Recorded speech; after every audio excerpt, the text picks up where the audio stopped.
பெரிய கர்த்தர் உங்களுடைய விருத்திய கர்த்தர் ஆரம்பிக்க போறாரு. இனி இறங்குற காலம் அல்ல, இனி கீழே வருகிற காலம் அல்ல. இந்த ஜெபத்திற்கு பிற்பாடு கர்த்தர் படிப்படியா கர்த்தர் உங்களை உயர்த்த போறாரு. ஸ்டெப் பை ஸ்டெப்பா நீங்கள் உயர போகிறீர்கள். இனி இறங்கு முகம் உங்களுக்கு வரப்போவது இல்லை.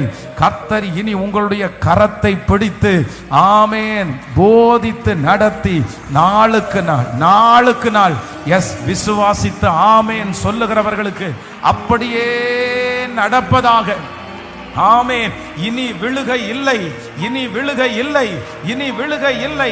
நாளுக்கு நாள் வெற்றி, நாளுக்கு நாள் ஒரு ஆசீர்வாதம், நாளுக்கு நாள் ஒரு வளர்ச்சி வளர்ச்சி வளர்ச்சி. Thank you Jesus. Hallelujah.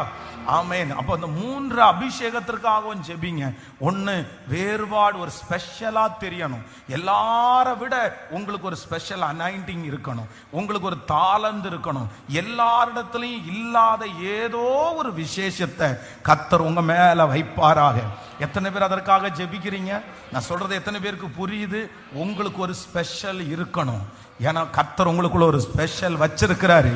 அதை சீக்கிரமா நீங்க தட்டி எழுப்புவீங்க, எடுப்பீங்க வெளியே. கர்த்தர் ஏதோ ஒரு புது அனாயிண்டிங் உங்க மேல வச்சிருக்கிறாரு. அந்த அனாயிண்டிங் செயல்பட ஆரம்பிக்கும். அதை சீக்கிரமா நீங்க கண்டுபிடிக்க ஆரம்பிப்பீங்க.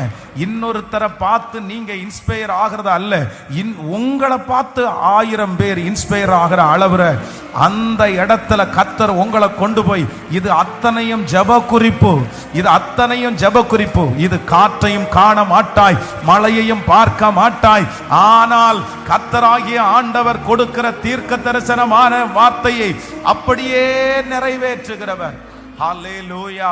ஆண்டவரே, இரண்டாவதாக எனக்கு ஒரு வெளிப்பாட்டின் அபிஷேகத்தை ஆண்டவர் கண்டிப்பா தரணும். ஹல்லேலூயா. ரொம்ப நிதானமா ஆண்டவருடைய பிள்ளைகள் இருக்கணும். அதான் நான் அடிக்கடி உங்களுக்கு சொல்லுவேன். இருக்குன்னு விசுவாசிக்கிறவங்க இல்லைன்னு சொல்லுங்க சத்தமா. இது எனக்குரியது அப்படின்னு நம்ம நிறைய வாக்கு தத்தத்தை எடுத்துக்கொள்றோம் பாருங்க. இது எனக்குரியது தான், இது எனக்குரியது தான் அப்படின்ற ஒரு ஸ்டேட்மெண்ட் நம்ம நிறைய பேருக்குள்ள இருக்குது.